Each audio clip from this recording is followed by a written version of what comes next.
Hello, everyone, and welcome back to the Peas and Prod. Blah, blah, blah.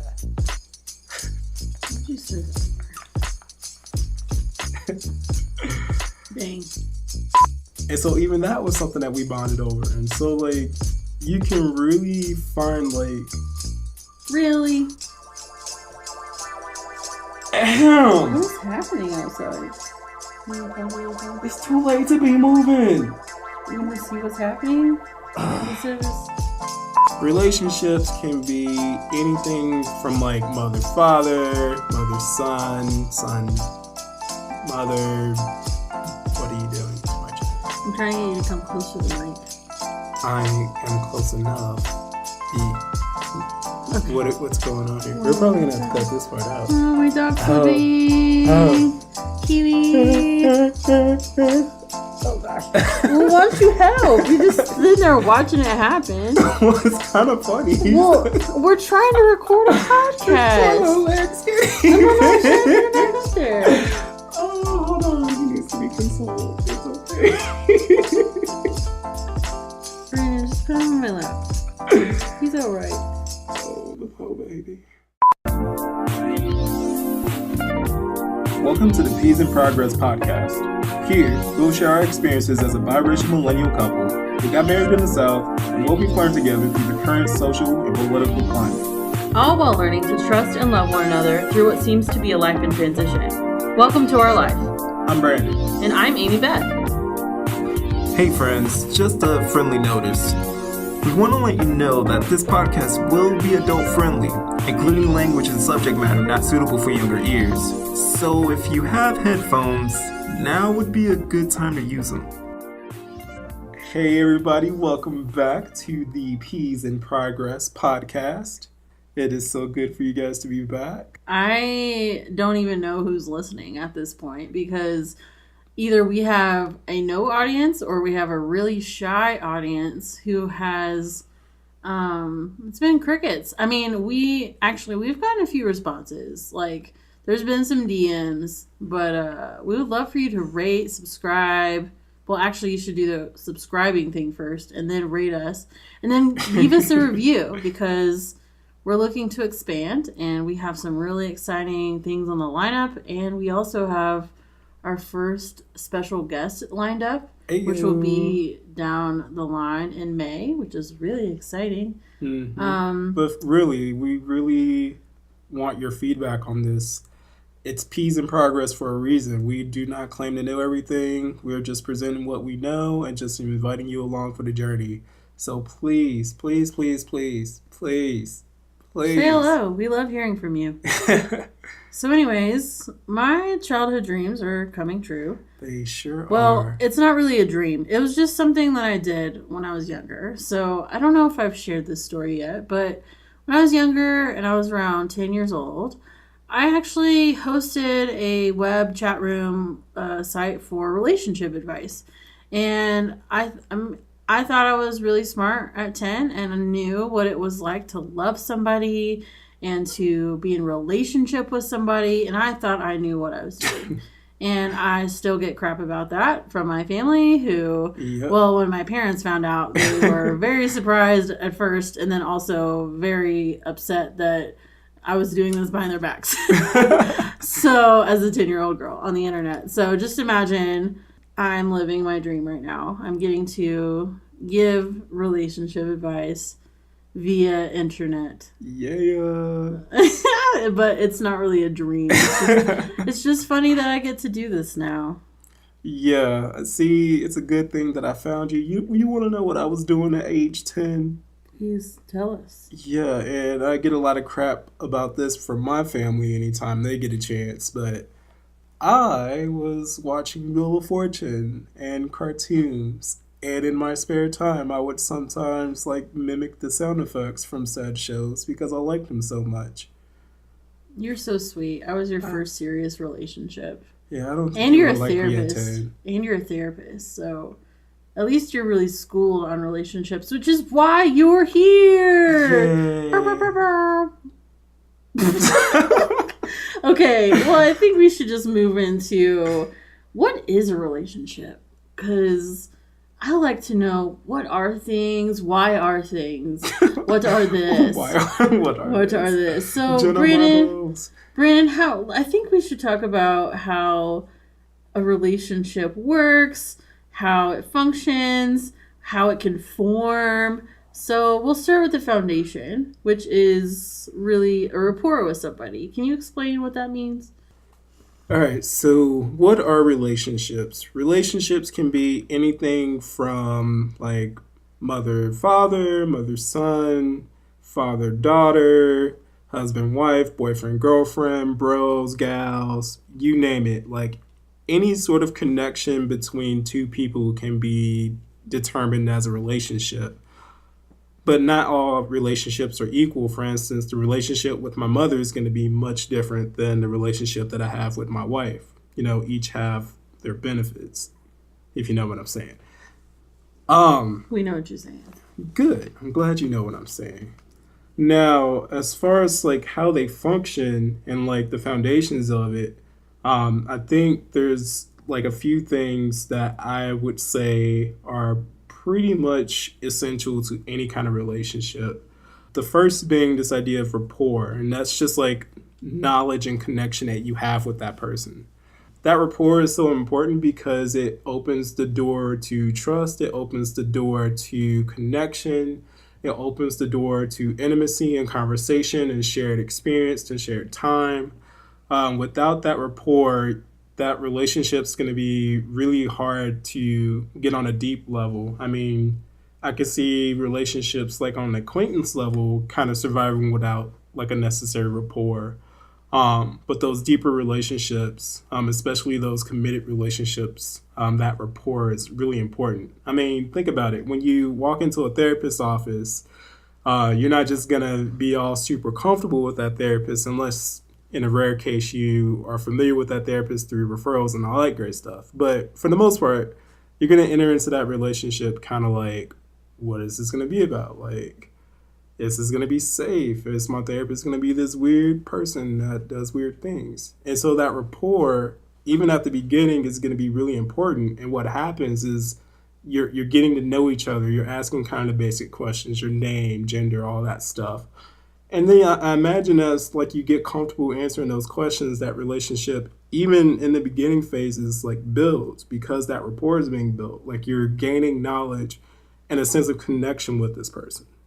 And usually that can be based off just maybe general interest. So maybe you found these people or this person through your family. Maybe this is your family. Maybe these people who are important to you, maybe you found them through the hobbies that you pursue, the passions that you share, the religion that you share as well, or even where you work or the organizations that you're a part of.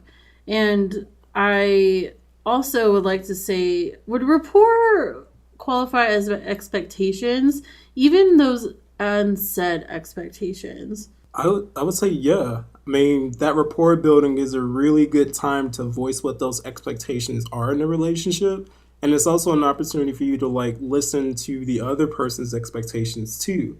I mean, going back to the therapist-client sort of relationship, the expectation of the therapist is that they're going to help them with whatever problem they're coming in with. So that expectation can be unsaid, based on how the setup is, but it's definitely one that should be said in that relationship. Like I said, it's an opportunity for both of you or the people involved in the relationship to voice what those expectations are and to be clear about it. I can't tell you the number of times that people have gone into this whole idea of like relationship building and, for whatever reason, things might go well, but then all of a sudden they're unhappy with the person they're building a relationship with because, quote unquote, they're not meeting their expectations. Well, if you don't necessarily voice them in the first place, like how do you expect that rapport to be built, but then also how do you expect a relationship to deepen? And so yeah, I would say that's a really great time to set those expectations like off the bat. Well, and sometimes you can't necessarily, that's why I was saying it's not always easy to set expectations. So some of the rapport that you have, say like a mother-child or a father-child, there's going to be an unsaid expectation that the child is to follow the guidelines of the parent, so like there's no need for the child to be like, okay, mom and dad, let's sit down and set these expectations with how I'm going to work as a child. Like, and maybe there does need to be some, like, I feel like that's where the parent would come in and have very clear communication and letting the child know what's accepted and what's not, but also not doing it in a way that's like lording, because you want to have good rapport, not only in those kind of relationships, but within the ones that you form outside of your family and your friends. And that's how you make friends, is you get outside of your family. So Yeah, I mean, those expectations, just depending on the relationship, they're gonna look different. Like you were saying, like the expectations between like a parent and a child. Well, some of those expectations, the parent's really gonna have to teach the kid what those expectations are. Otherwise, the kid isn't gonna know. It's not like the kid has much experience to develop their own kind of expectations. I mean, ones they usually generate are just based off of the experiences they have in the moment. Oh, I expect to get dessert, so give me dessert. And it's not until like the parent communicates those other expectations that like that shifts. And I'm saying that hypothetically because I know, especially people that got kids, it does not look that pretty. But outside of that, I mean, like I said, those expectations are gonna look different depending on the relationship. And how and when those expectations are communicated are going to look different too. I mean, if I'm trying to pursue, or not me because I'm already claimed, but like if, say, like a guy is trying to pursue a partner. You can still say pursue your wife because you're Well, really... that wasn't the example I wanted to use. Oh, okay. Backtrack. So like when a man pursues a potential partner, certain expectations aren't going to be necessarily communicated right off the bat because that requires like some intimacy, some trust, some relationship. Well, that's where I was going, was the vulnerability aspect of things. So depending on, sorry to interrupt you, but depending on the level of expectations, the rapport that you have with the person, even with the expectations, say, you get hurt by this person. The vulnerability level is going to fluctuate, over time through that relationship as well. Wouldn't you say? Yeah, for sure. I think people forget about this part a lot. I know this is something that I can forget, especially as I'm forming new relationships, is that you can't necessarily go into it and expect a level of connection without putting in a similar level of vulnerability. Say you're meeting this new friend, and yeah, you might trade names and you might share a similar hobby and whatnot. So you're building that rapport. And say you've hung out with this person for, 3 or 4 times now. If you're wanting that relationship to deepen or for that friendship to become bigger or better or whatever you want to call it, there comes a time and a point where you have to like show some vulnerability, kind of let them in a little bit. And I know that can be extremely hard because you're really putting yourself out there. Like this information is precious information to you. It's personal. It's who you are. And to be vulnerable is hard. And so at the same time, it usually has a payoff. Like when you open yourself up to this person that you're wanting to develop this deeper relationship with and they receive that, that's instant connection. That's like instant like intimacy. And like that relationship just right there grows. And so that's not a one-way street though. Like both people in the relationship have to be engaging in this level of vulnerability. And it's a cool thing when that vulnerability like grows over time, Like I think about us when we were first dating. I didn't necessarily let you in on certain things because like we weren't on that level. But as I saw you kind of reciprocating that level of vulnerability with me, it allowed me to trust you more and to like open up a bit more and a bit more. And there were also times that we were forced into bonding whenever situations would arise. So I remember our very first miscommunication was about, like we were first dating. Brandon had never been in a super serious relationship. And up to that point, I had been in several serious relationships where it was expected of the partner to be available at most times, and it was it was just, I mean, miscommunication and what was happening. It was just circumstantial, but I remember like sitting in my room crying and like trying to let you know like why I got upset and like trying to fix it, because it wasn't something I expected to experience with you because I don't know, expectations weren't set. So we bonded during that vulnerable moment of me sitting there on the floor crying with you and communicating with you my fears and my hopes and desires out of the situation. Yeah, and I don't want to sound weird in saying this, so bear with me, but that's one of the cool things about vulnerability. Sometimes it is part of like this like organic process of friendship or relationship building. But then there's those like kairos moments or like those unique moments, whether that's out of like an event or like a fear or maybe just a random event that happens that almost prompts you to inevitably be vulnerable. And that too can be an opportunity where that relationship can grow. I mean, I had a chance to like see you not as your quote unquote best self. Like you had this legit fear and worry and like concern about you. And it invited me to like to care for you. And also, it invited you to make a decision because I don't think that we allow each other to be vulnerable enough in public spaces, in personal spaces. I think that there's a lot of vulnerability on the internet. It's really easy for me to sit here and be super vulnerable with you guys because I'm just sitting in my room, in my office, with my husband and my dog sitting in my lap, and it's really easy for me to pour out my heart. But once you get face to face with people, it can be really difficult to be in that vulnerable space, that space where, that time, that commitment, the shared experience brings you to the point of a decision in, is this going to be a person that I move forward in my life with, or is this going to be something, is this circumstantial experience going to be take a negative effect or a positive effect? Life-changing experiences do that with people.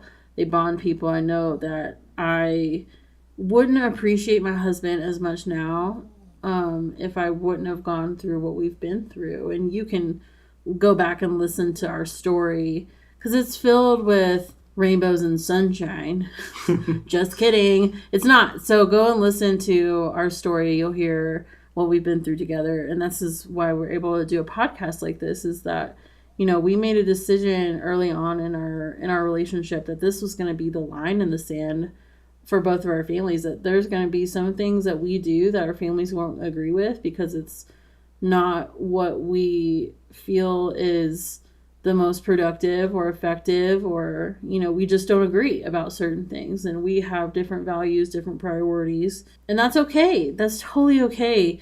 There are things that, I mean, luckily, and how blessed and grateful am I that I have somebody who I agree with on the majority of things, and I wouldn't have married this guy if I was gonna disagree with him all the time, because that would have just been miserable for me, as I feel like it might be for anybody. So me saying that isn't just like, oh, I just don't want to have challenge in my life. That's not true, because I have plenty of challenge in my life. But it's just really nice to see over the last 5 years how much we've grown through the different kind of circumstances that relationships can go through. And I think that there's a study, there's some sort of, somebody look this up for me, I might look it up later.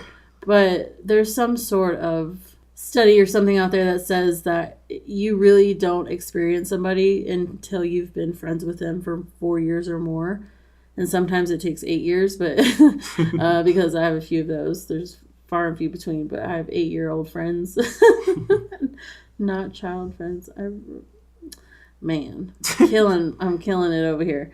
Hey, yo. So anyways, all that to say, it's just so nice to like, this is just so cathartic to talk about this with you, because I'm really realizing how blessed we are to have such an amazing relationship where we've been tested, we've been tried, we've been made fun of. Man, we have been through some shit. I mean, stuff that we kind of saw coming just because we're an interracial couple and right. Our own views and like ways of doing things aren't necessarily, I guess, commercial or like traditional. I don't Yeah, know. we've just questioned a lot of things and have really wanted to just learn, and we've remained learners. Yeah, so like some of that stuff we saw that coming, but some other shit we did not see coming. I mean, like the craziest of crazy scenarios have tested and like rubbed up against like the bonds that we've developed over the years, and I don't know if I would have been able to do that with anybody else. I'm just saying. Well, I have a few friends that I'm been friends with. There's a lifetime friend that I'm thinking of right now. I'm thinking about my best friend right now that lives in California. There's a few other people that come to mind, but the people that I've been friends with the longest, like I'm talking 8+ years, like we have been through all of it together, and Yeah. it's it's not, I'm not talking like social media friends where we're just keeping up on social media. I'm talking about those friends that you check in with once every few weeks, maybe once a week if you're really committed. I've one of those that I talk to every week. I mean, those friends that you can like go to their hometown or go to where they're living and know that you and got a just place show to up. stay. Yeah, Like those no kind of questions friends. asked, sort of thing. Like, hey, you in town? I got you. But those kind of friends, you just go through things and you just learn to walk with each other, and it can be very therapeutic as well. Like just thinking about some of the moments that I've had with some of my friends have proven that there's hope for humanity.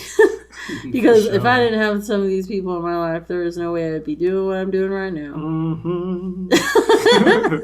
Did not mean for that to be a choir moment, but But it's true though. But I will still say a majority of those really tough experiences, I'm saying, babe, like there is no other person I would have rather done it with. There's just like a way that you get me, and like to all my besties out there, y'all know who you are. Like I'm sorry, y'all kind of pale in comparison, but like yeah, we have been through some shit, and True. in a weird way, I'm thankful for them. I don't wish any more of those because, like, I'm pretty sure we're well bound. It's like that song. Thank you. Next. Or, hold on. Thank you. No more. No more. Mas. No mas. Keep Because that shit on the DL. I don't know. Just keep it to yourself. I'm trying to sing.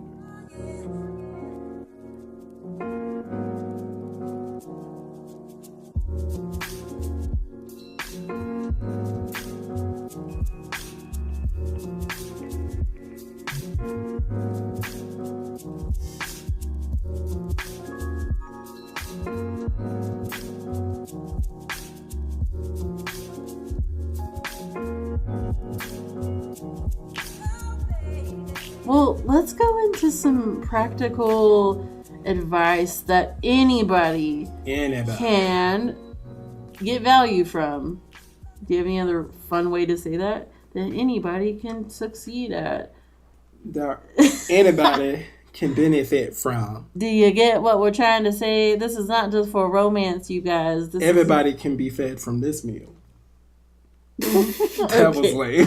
That was super lame. Anyways, okay, so since I was the one who started the website at 10 years old, I have my expertise. I want you to pick one of those questions that I wrote down. It doesn't have to be the first one. And I want you to ask me, and I'm going to answer very organically. Okay. So, what do you do when somebody hurts you? What do I do when somebody hurts me? Yeah, what you do when somebody hurts you? It depends on how badly they've hurt me. So maybe I've lost trust in somebody, or maybe they have bailed on me last minute. Those are different scenarios to different extremes, but both things that I have experienced. And you know what? It's really hard to be upset at somebody for hurting you because they're probably going through some ish too. It has taken me a long time to realize that, because often, if not, I would just cut people out of my life. And even up to this year, I have finally gotten to this point where it's like, I want to step outside of my Enneagram type 4 and not just cut people off when they hurt me. because I don't feel like that's very mature. And that's the easiest thing to do, is just to get rid of it, get it out of your life, and then you don't have to ever deal with it again. But is that productive? No, it's not productive. It doesn't productive for you because you're probably thinking about it, if not. And then it's also hard for the other person because they don't know what happened. They just get dumped and like cut off, and so it can be complicated when somebody hurts you because you don't want to allow people to walk all over you, and you have to set healthy boundaries for yourself because you can only be your own best advocate.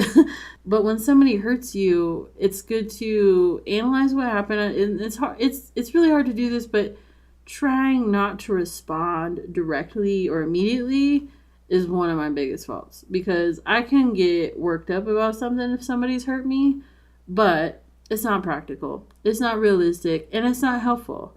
One of the questions that I was proposed to, it was like I think it was a church service that this question was asked, because it can get real, you can get real fussy and stuff about people hurting you. But the thing is that like you being mad about it and you like harboring all that anger towards somebody is not going to be productive. What the question was is, what good is it doing you? What good is it doing you? And so, maybe you need some time to get through the hurt, and that's okay. Everyone needs to process their hurt in their own form, their own way. But that being said, it is also polite and kind to have clear communication with the person that has hurt you, because you want them to know why it's hurt you. You want to be approaching them not in the same way that they approach you. Maybe they're going through something that you don't even know about. So it's best not to assume that people are just hurting you to hurt you. There's usually a root cause or a reason why people are doing that. So I hope that answers the question. I'm going to ask you a question. So, Brandon, what do you do when someone moves or someone dies? Because this has happened to us. And I don't mean to be so frank with the word dies, but what do you do when someone dies? So I think that's two separate questions.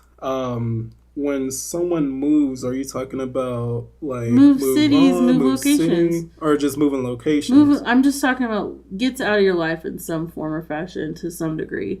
Whether they move states, they move far away, where communication is low to none. I gotcha. So this isn't like moving on or like No. I'm done with you. No. Okay. Yeah. So in that case, I think it would be wise for the two of you in a relationship, or the three of you, or however many, to set what those new boundaries and guidelines are going to be. For instance, like how often do you guys want to keep in contact? What's the level of that contact? Are you guys like checking in and kind of like doing the same things that you did before? Or does that relationship change because of the distance factor? Periodically making a commitment to check in. All of those things are important. I mean, distance in and of itself can be hard because it's not like you can readily go and see that person face to face. You can't necessarily experience, the nonverbal communication that comes with communicating and like relationships and bonding and that sort of thing. Like you don't get to experience that fully. So it is a factor, but there are other ways to get around that. I mean, technology is great these days. I mean, there's Skype and you can use your iPhone and do the FaceTime. I don't know what they do for Android, but I'm sure they do something great. Video chat, that thing. Sorry, I'm not an Android user, never will be. Sorry, just dang. I tried it. #ad. I'm sorry. #anti-ad. That's what that was. I'm sorry. I mean, to each their own, just not for me.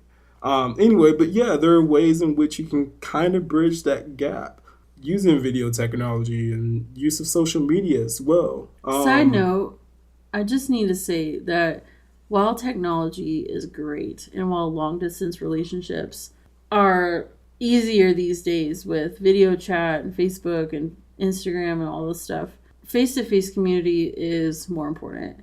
There are scientific studies showing that face-to-face contact is much more effective than being over the phone. And I hate not having my bestest friend close to me.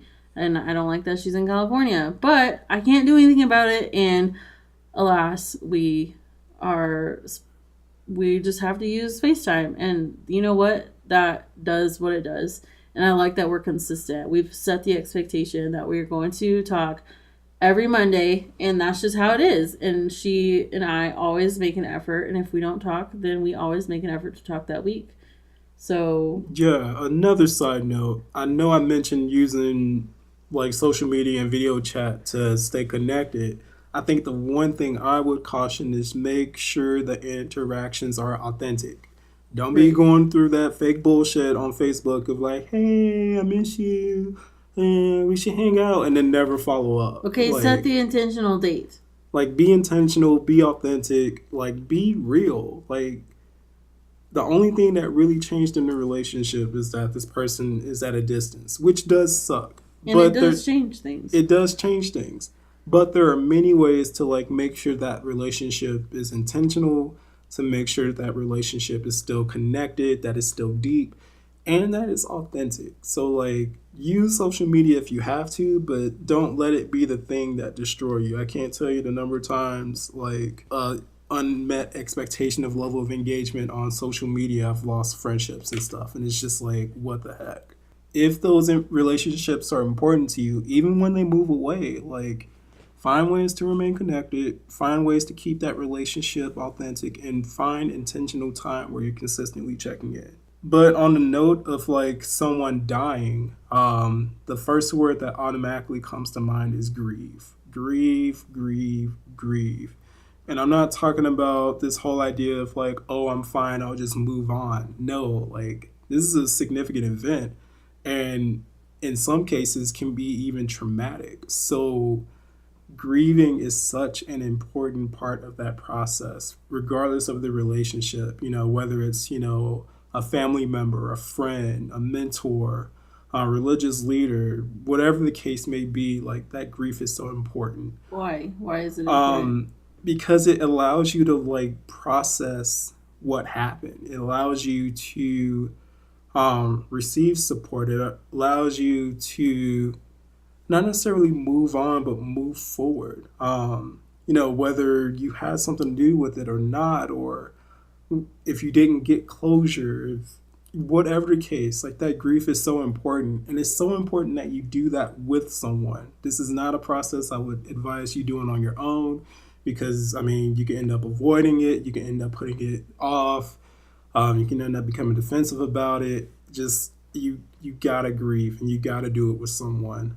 I know people have like taboo and like kind of like stereotypes about therapy, but I'm a huge advocate for it. It was something that helped me when, people have died in my life that I was really close to. It was just a space where I can just kind of process without feeling some sort of like shame or guilt from it. Like I was held in that space and like every feeling and thought and like everything was just honored. Like there were days I went in and it was just like I was in denial, and then other days I was just like straight up angry, and I felt safe every time, and like I'm glad I had that space. So like definitely grieve. And also like allow yourself to move forward. I say move forward versus move on because like this impacts you forever. Go at the pace of moving forward that makes sense to you. There's several models of grief. There's several ways to kind of work towards healing in this regard. Find ways in which they make sense to you. I know for me, being able to talk to other people about it, being able to use music, those have been two avenues for me in which I've grieved and grieved well and have been able to really move forward. I have a playlist full of songs that like me and my grandma used to listen to, songs that me and my best friend, would listen to. It's just like a way of like me grieving. So yeah, go at a pace that makes sense for you.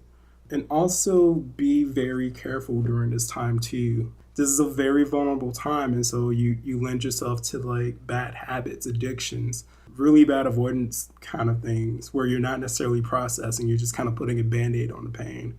A drink or smoke, I get it. It can be some way that you cope, but don't let it be something that you depend on so you don't feel, so that you don't grieve. See, yeah, I think that's what I would say in that regard. And those are also practices that you could put towards even whenever a friend moves or leaves your life in some way, even if it's like a bad leaving of your life. Like, that is still, like, even if things ended badly between you two and things are going to work out, that can be really traumatic. Then that's something that I went to therapy for as well. Like, I had a relationship I was in for a few years, and it was off and on, and it didn't go very well in the end, and just ended really, really sourly. And I was very depressed for a long time after that. And one of the requirements that my parents had was the fact that I needed to go to therapy. And so I did go to therapy willingly because I really wanted it. I was really looking forward to working through some things with some outside perspective. And while my friends were really helpful and I had a community, it was also really good to get a third party perspective where they were able to help me walk through some of the things that maybe I wasn't seeing. And they were able to point out some things that I wasn't seeing. All right, okay. So, what do you do when somebody hurt you because of some unmet expectations?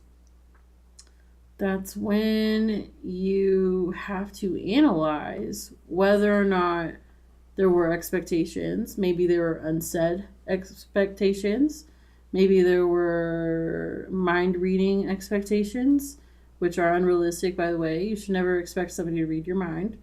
And if these unmet expectations weren't met and you were hurt and they didn't know that there was expectations, try to have some grace. Because if you didn't tell them, then you should tell them. That's really just as simple as that. What you expect me to do if you ain't tell me what to do? Right. It's really hard to meet expectations, or at least even try to make expectations without knowledge of what those expectations are. So if you're hurt, then it's okay to be hurt. However, don't take it out on that person if you didn't communicate in the first place. I don't know what else to say after that. I feel Short, like that's sweet. I don't think simple. that there needs to be anything else that is said. We're going to cover some of the communication stuff later, so I didn't want to get too deep into that. Okay. Yeah, I'm just trying to keep our listeners tagging along. Are you ready? Are you coming with us? Come on now, let's get on this. Let's go. Okay, bye. Brandon, I have one more question. Okay. What do you do when there's abandonment involved? You find out where they live and you send them a pretty package. That's not what you should be telling people. No, don't do that. I do not endorse that. And if you do that, you are on your own. You heard it said on this podcast. Don't be going to blame me because you decided to send someone a pretty package. Don't do it. Anyway, but when someone does abandon you, I think you said something that was really important earlier. It's like, really take some time to process that. There might be some questions that might lend to you grieving. Like, why did they do that? Like, what did I do to deserve this? All of those are valid questions to ask yourself. And all the feelings and thoughts that come to mind when you're answering those questions are valid too. Like, this is your experience. I would caution, just like Amy Beth mentioned earlier, feel the feels, but don't hurt people with the feels. Like, feel what you're feeling and like honor that and know that it's valid, but don't do harm to other people. And that can look anything from something active to, physically punching someone in the lip, to even something passive to where you're like being aggressive or projecting that pain onto someone else who has nothing to do with that situation whatsoever. Those might be people that you might need to kind of help you process through that event. So like, again, feel the feels, but don't cause harm. Don't project that pain onto someone else that isn't deserving of that pain or isn't the cause of that pain. But definitely don't physically hurt people either. I mean, that feeling and that thought might come to mind, but I mean, just think about it. You don't want to do more damage, so don't do it. But definitely take some time to process that. And depending on the circumstance, I don't know if everyone would want to attempt to reconnect or attempt to pursue. I would definitely evaluate that too, but that wouldn't be something I would evaluate on my own, because like I know just human nature, emotions can really take us over if we're not careful. And so it's really good to like, one, figure out what it is that you're feeling, get some help with that if need be, but to like have someone to bounce that, is this something I should attempt to pursue further, or is this something I just need to let go, sort of thing. But either way, or regardless of the situation, I would say definitely giving yourself time to process this event, which might lend itself to grieving too. And I talked a lot about grieving earlier and how important that is. Like, and we'll also talk about grief in another podcast, because that's something that we experienced that was probably a big factor to how we've bonded. Because we've learned how to grieve, not only for ourselves, but we've had to grieve together. Yeah. It's very, very difficult. It's very, very difficult. So why don't we talk about things that we have learned from relationships? Because, we're not experts here, but we've learned some stuff, right? I mean, you're an expert. You're definitely an expert. I am the non-expert here. Just initiating the conversation. I wouldn't call myself an expert. Okay. I've just studied a lot. And it just might be my career. You're very well schooled. You're working towards your PhD. People would say you're an expert. If you think that this guy is an expert because he's in school, because he's licensed therapist, please comment below. Or don't.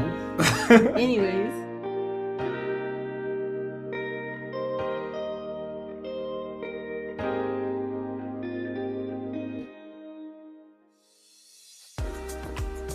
Have you ever said, I could never go vegan because fill in the blank? Are you looking to make an impact on your health or climate change or for the animals, but it just seems too overwhelming, expensive, or out of your taste buds comfort zone? Do you feel in your gut that you need to make plants a priority, but you just don't know where to start? Introducing Vegan School, a free online course that cuts through the BS in learning to go vegan. Learn from someone who's been there, done that, and knows the best ways to make eating more plants as enjoyable as it should be. Not only will you be learning the ins and outs of how to eat more plants at your own pace, but you'll be getting a 4-day meal plan and shopping list to help you get started. Free enrollment starts this year on April 1st. Learn more at thatveganwife.com and add your name and email to my email list in order to get early access to this new free resource that will help you become your own best health advocate. This is no joke.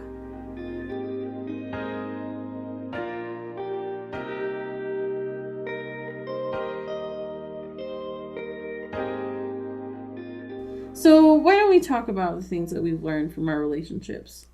Yeah. You should go first. I will go first. I think one of the coolest things that I've learned over time is that these people that I'm developing these deep relationships with have practically become my family.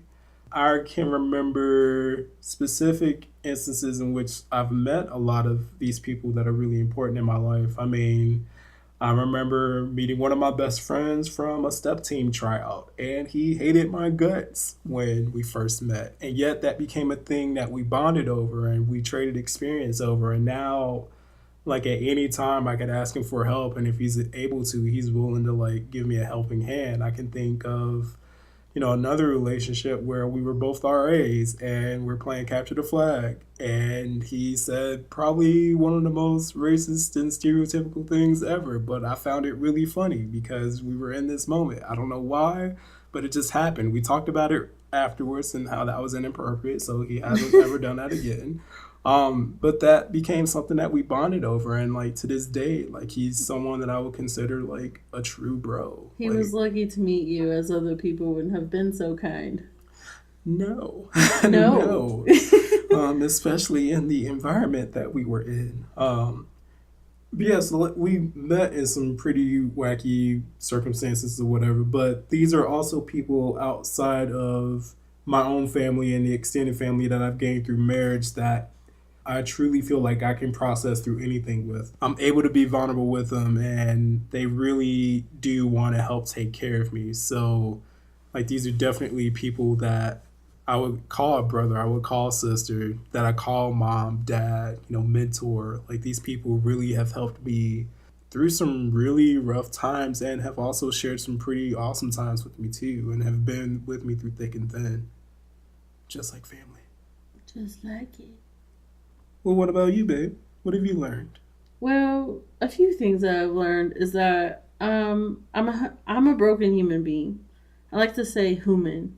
I'm human because it I've just been shown how to be better, and not in like a demeaning way. Yes, there have been people that have said hurtful things thinking that it was loving, but in some ways I've been able to kind of figure out on my own how I've been able to be better. So shout out to all you who have all helped me to be better.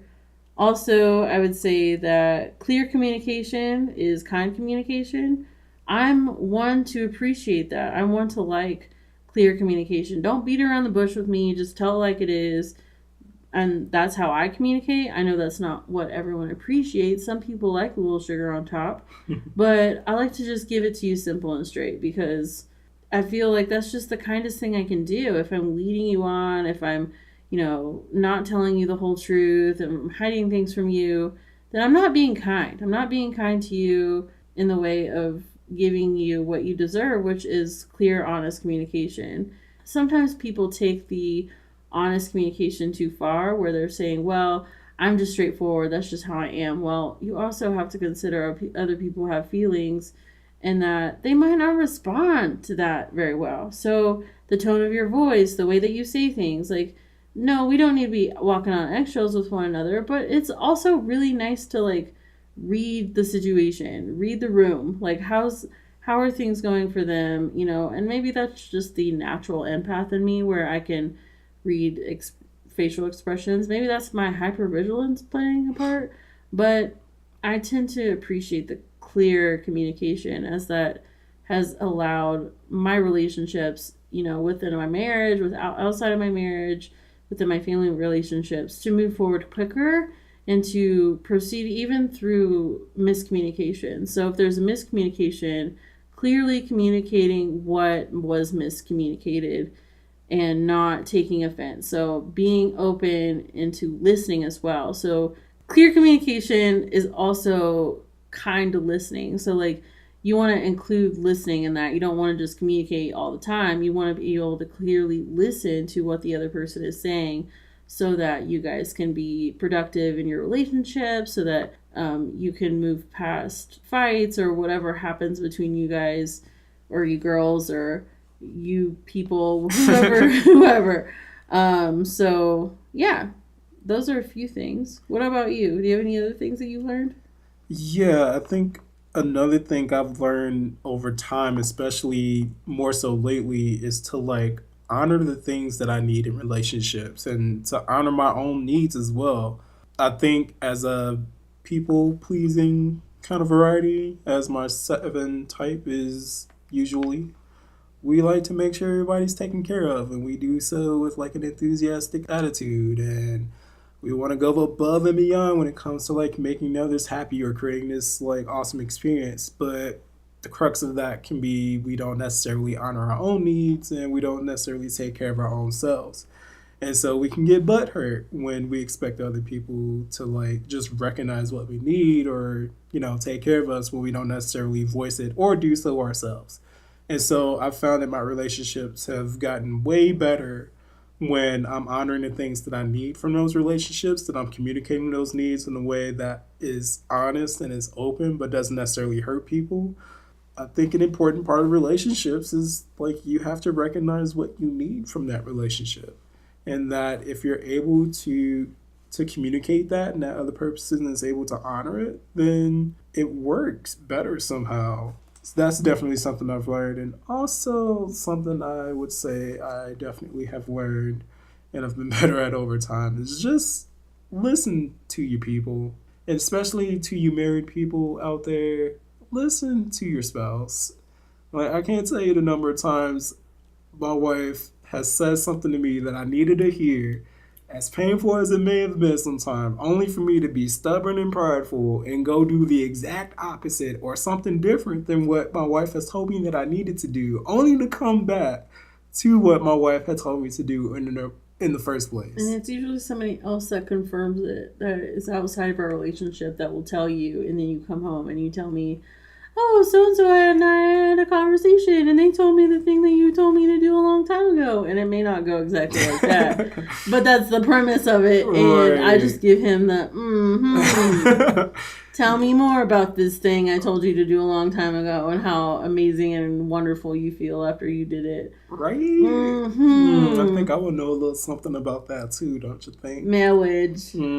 Marriage. Relationships. Relationships. But seriously, if multiple people are telling you the same thing that you know you need to hear or that is hard to hear, and you still being stubborn and like unkind and like prideful about it, you need to be bopped upside the head. You need to just go ahead and listen to them. That's all I'm saying. And you also need to realize that those are your real true friends. Because if they're all telling you the same thing and they all agree and maybe they don't even know each other, then you should really, really pay attention to what those friends are telling you. Really pay attention. Don't pull a me. Okay? Don't pull a me. Don't pull me. And I can be the same way sometimes. So this isn't all about Brandon not listening to his wife. Because there are definitely things that Brandon has told me.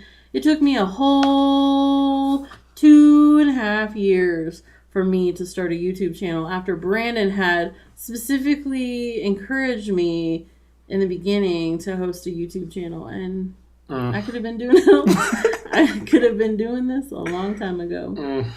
Yeah, so, well, how about one more thing that I've learned? Well, this just kind of goes along with I'm a broken human being. I'm a broken human being who needs self-work and personal development, because that is going to be necessary in relationships. You have just got to embrace the suck, because sometimes relationships just aren't fun and they're hard. And you know what? They're also worth it. They're also work. You know, they're work. They're worth it. And we need each other. We are not meant to do this life alone. And it's hard out there right now, especially for some of us. I mean, we just started a group this week and it's centered around mental health, and it's so amazing to me the age group that is there. They're all people that are aged like us in their late 20s, maybe their mid 20s to, I would say, late 30s that are in there. So it's just amazing to me that this whole pocket of generation is just searching for community. They're searching for clear communication. They're searching for, you know, all of the things that go with relationships, because that's what we're hardwired for. We're not made to live alone in privacy on social media. That is not healthy. That is not what relationships were meant to look like. I don't think. I definitely don't think. Yeah, especially without that intentionality and like the connection and the intimacy and all that jazz. Like that's not relationship. But something else I would say on the whole personal development piece, like relationships are meant to like grow you in a way. Like just like a parent helps their child to grow, or like husband and wife can like help each other to grow, or, you know, two spouses can help each other to grow. One of the major points of a relationship is growth. And so if you're not changing, you know, for the better as a result of this relationship, like you might want to reconsider. It's kind of like water. If water sits in one spot for way too long, it becomes stagnant. Nasty. It becomes stagnant. And I think they have one of those called the Dead Sea. I think that it's where salty. It's so salty that you can literally float in it without a floaty, because it's so gross and dead. You can just float up to the top. So that's kind of what it's like whenever you don't have a relationship or community around you. You can become dead, soul dead within yourself. Like, that's not healthy. It's nasty. It's just nasty. That's just nasty.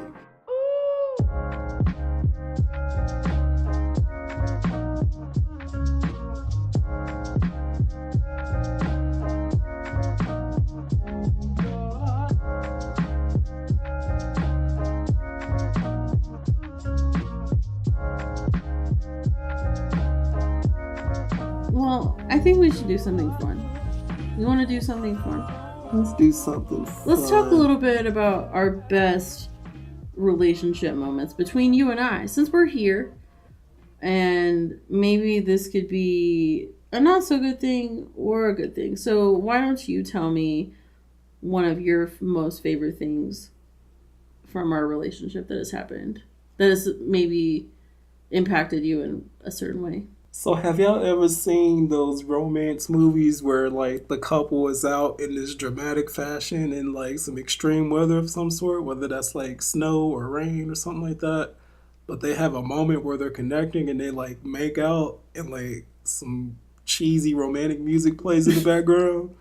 Let me just say this publicly. I used to judge those moments harshly, but having had one of those moments while we were dating, I don't judge it anymore. Wait, what moment are you talking about? So remember when I think I was staying at that one apartment that was like right on the corner, Mm-hmm. and it was raining, and you were hanging out at my apartment at the time, As always.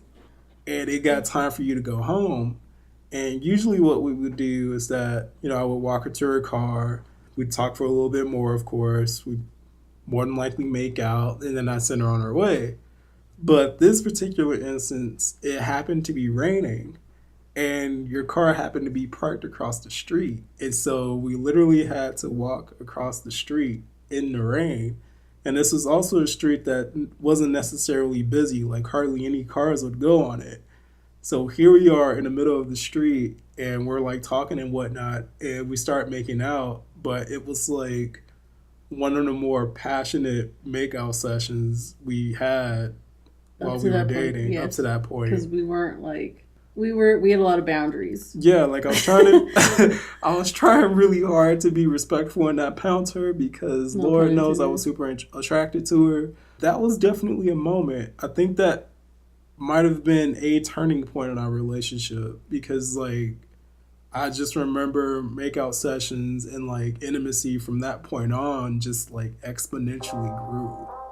But that day was definitely memorable, and I don't know if I had like a particular soundtrack I would put towards that moment, but if I could, it might sound something like this.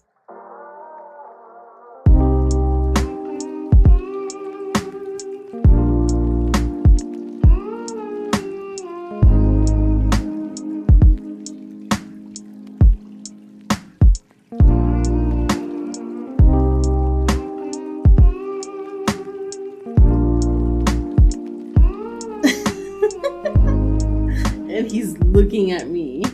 Stop looking at me! You want to make out? No, not on podcast recording time. Okay, maybe another time. Okay, enough about me. What's been one of your most memorable moments in our relationship? I would say that any vacation that we've had has been an ultimate connecting moment for us. Like the Grand Canyon or the cruises that we've been on. Like every time that we've gone and done something together, it is always so special. And I think it is just because you work a lot now. And so like just even thinking about those moments that we would have vacation, because we've always been busy. You've always been in school. We've always been working. We've always been entrepreneurs. So we've always had a really, quote unquote busy life. So while we've hung out and we work together and we do stuff together and we connect, and we wind down together at night, but there's something about getting away and, whether that's with their dogs or not, but like getting away from natural environment that we're used to and making an effort to connect in a new place. And we always bond. We always bond over something funny happens, like whether or not we're able to eat vegan, those can be very memorable moments for all of us, all two of us, all two of us, or all four of us, depending on the road trip that we're taking or not. So vacations are always great, and bonding, any kind of moment like that where you're having to go with somebody, traveling with somebody, even if it's not a married relationship. I think that traveling with people, you can either see the good side or the crazy side. Or both. Well, what about surprises? Have we ever, I think one of the best things about our relationship is the fun little surprises that we've had for each other. And the first one I remember being you making a birthday song for me. I don't remember if I had told you to make a birthday song for me. You did not. I did not, but it was always it was always on my secret list of qualities I wanted in a partner, that person could write music for me. And this was the same week that we got engaged and the same week of my birthday. So, I mean, birthday, Valentine's Day, engagement, it was a big week. It was a big week in the life of Amy Beth. So I did good. he did real good. And it was after we were engaged. So he shows up after work, after the day, like it was the day after we got engaged and we were going out to celebrate my birthday. And he gets me in the car and he just starts playing the song, and it was so funny. So we will play that for you. You'll just have to stick around because we're not going to play it for you right now. No way. We want you to listen to all of this podcast. So you're just going to have to wait till the end to listen to that birthday song because we will include it. Of course. Well, I got the idea because I remember you were telling me about, I guess, some childhood birthday presents that you got from yes. your dad. My dad had bought or had hired a quartet to come sing to me on my birthday on the playground at school. It was humiliating and the sweetest thing at the same time. So I would argue that mine is much better. Have I ever surprised you, Brandon? Yes, you freaking have. So it was while we were in Louisiana, and I think it was like towards the end of us being there. I had finally found a men's group and was getting connected and getting a lot of men's worship. And they had a retreat where, you go out into the wilderness and you really got in it. Like, we got into manhood hardcore. And I'm not talking about like toxic masculinity sort of thing, but like, how do you honor yourself? How do you honor your spouse? How do you honor the people you serve? How do you honor people that you don't know or people who are put in front of you? This was straight up an intense retreat. And they had mentioned kind of prior to the retreat beginning that like towards the end they were going to have a ceremony, but they didn't necessarily go into detail. And so we're going through this closing ceremony. I'm on fire because this retreat was freaking awesome. And suddenly there's a point in the retreat where the room goes dark and we light candles and we're singing this song. I can't remember what the song was, but there was a point where the leader of the retreat had us like form a circle with our candles and stuff, and we're continuing to sing this song, but we were told to like close our eyes. And then at a certain point we were told to like turn around, still eyes closed or whatever. And I think they made this whole spiel about like faith or something like that. But then we were told to open our eyes, and like lo and behold, we're all surrounded by our loved ones. And there standing in front of me was my wife, and I had no idea. And it was like such a good surprise because like I think that was the first time for me I had anyone like truly stand with me through something that was so difficult. Like, she encouraged me to go on this retreat. I had several fears about this retreat, and even to the very end, like, she had showed me a level of support that I had rarely experienced, and it was so meaningful. I still give her a hard time about it though because she knew about it and didn't say anything about it, and even like coordinated some of my other really close friends and like relatives to like write me these cool letters, like reminding me who I am. She had been doing all of this for a long time and like did not tell me and surprised me with it. And so that to me was like another memorable moment from my magical unicorn that sits next to me. Sits next to me. Well, that's fun. Well, let's talk about some things that our audience actually have requested. So we actually got one question, which was great. I love this question because we're going to dive in a little bit more into communication. So the question from Jenna we got was, how do you remain in communication? And I would elaborate the question of how do you remain in communication in the beginning of a relationship and throughout. I mean, that could be really broad, so that could be a whole different other topic that we could talk about. However, on my end of the spectrum, I am, like I said, I value clear communication.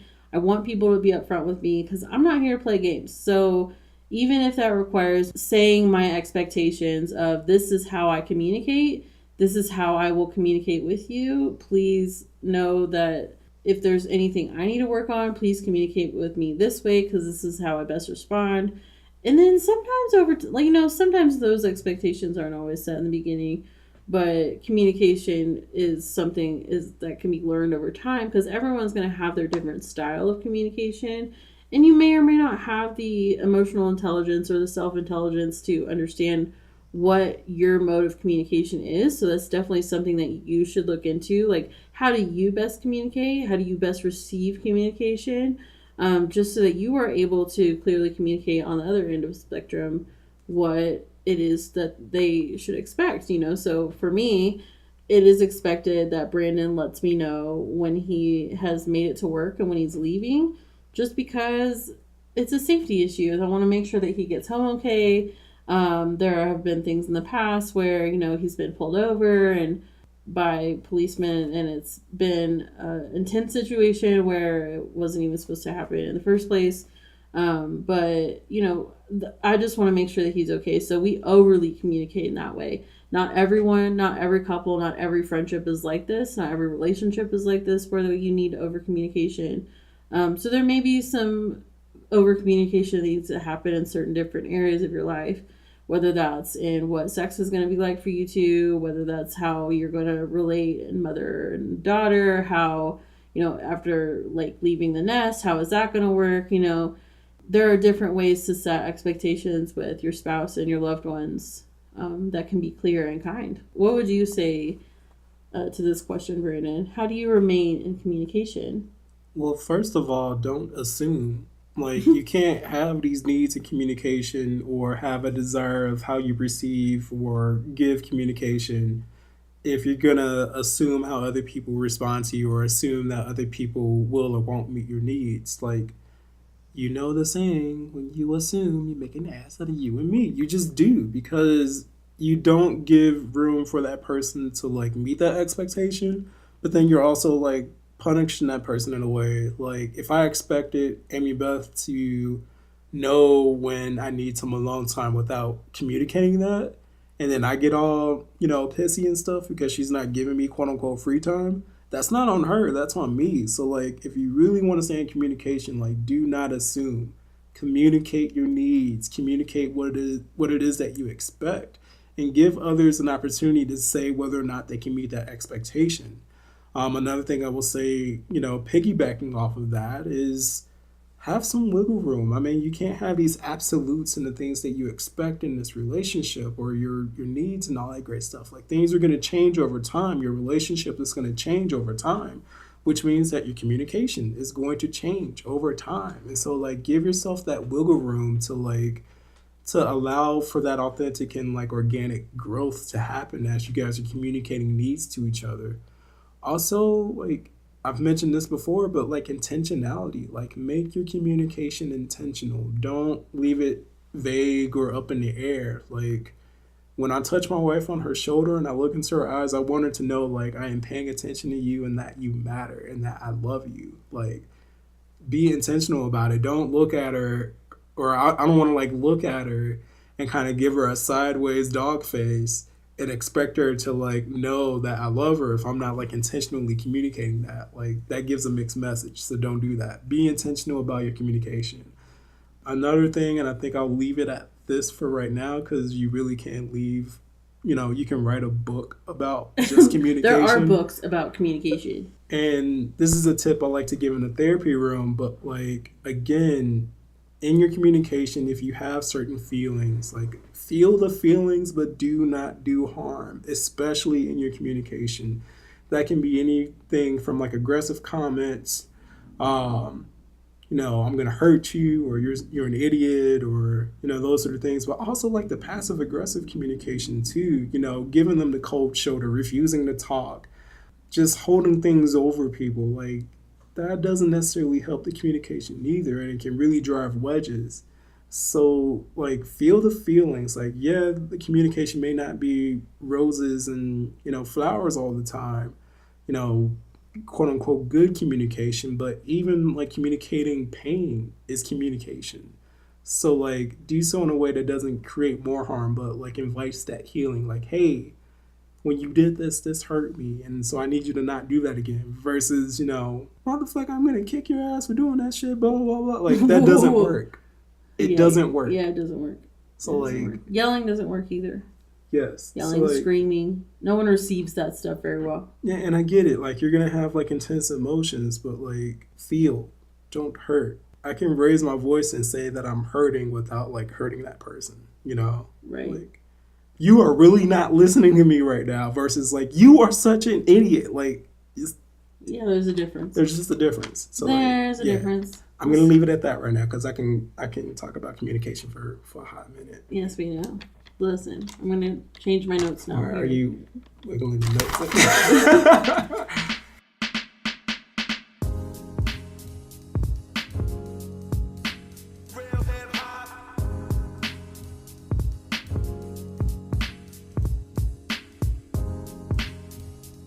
So that's been our podcast. Make sure to follow us on Instagram at Peas in Progress. You can also email us at peasinprogress@gmail.com. And we love connecting. So it's been really good to see some of the connections we've made this week. Starting to gain some fans. Shout out to our friend in Canada who reached out to us. Hey. So yeah, and as promised, here is Brandon's birthday song in honor of my birthday this past month. Happy birthday to you. Happy birthday to you. Happy birthday. This ain't gonna work. I'm telling you, this ain't gonna work, bro. Here you go with that again. Telling us this ain't gonna work. This ain't gonna work. You always saying something ain't gonna work. Get your mind right, dog. It is right. No, it ain't. Anyway, so what are we gonna do instead? Mom, what we gonna do is ain't gonna work. What we gonna do instead? Well, we could spice things up a little bit. Spice it up a little bit. Birthday for crying out loud, and it's on Valentine's Day. Can we give this us something that's gonna be? I thought we was doing something already. What you talking about? The first option, but since you want to spice things up, I like the first option too. Like, what do you suppose? Huh? Yeah, what do you suppose? Well, I've always wanted to be part of like a barbershop quartet or quintet. Ooh, that sounds like a good idea. Does it look like we in a barbershop? There is 5 ways. How about we just spice things up a little bit, like Homeboy said? Yeah, spice it up a little bit. Wish her a happy birthday. A happy birthday. Like we mean it. Yeah, let's do that. You dig? Yeah, I dig. You dig? I said I dig the first time. Now, can we do this now? All right. Happy birthday to you. Ooh, no, I can't do that one. What you cannot do that one. Man, that sounded good. What you talking about? Let's go ahead and keep going. It sounded good, but I'm gonna have to agree with my brother here. You know what? I can't do that one either. Man, whatever. Look, how about we just stick to our roots? Let's go back to hip hop. All right, give us a beat. I got this one. Hey, happy birthday to you.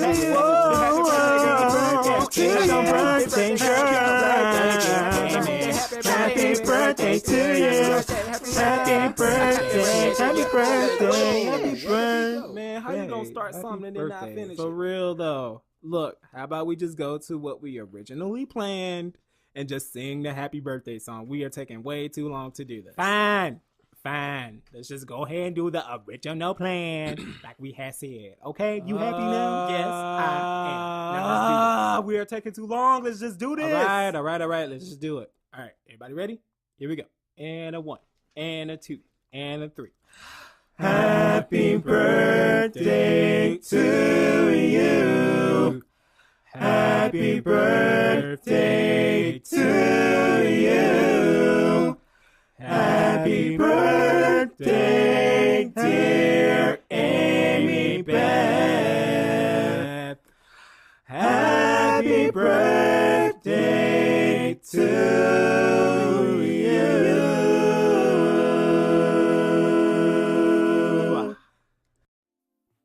Please subscribe if you want the inside scoop and you want first dibs on being able to listen to this amazing podcast. Subscribe. Like, that is going to be the best way that you can stay in touch with us, get all the upcoming information and like inside scoop. And if you have not committed up to this point, I think we might need to talk about your commitment issues. I am open to I'm just kidding. But seriously, subscribe.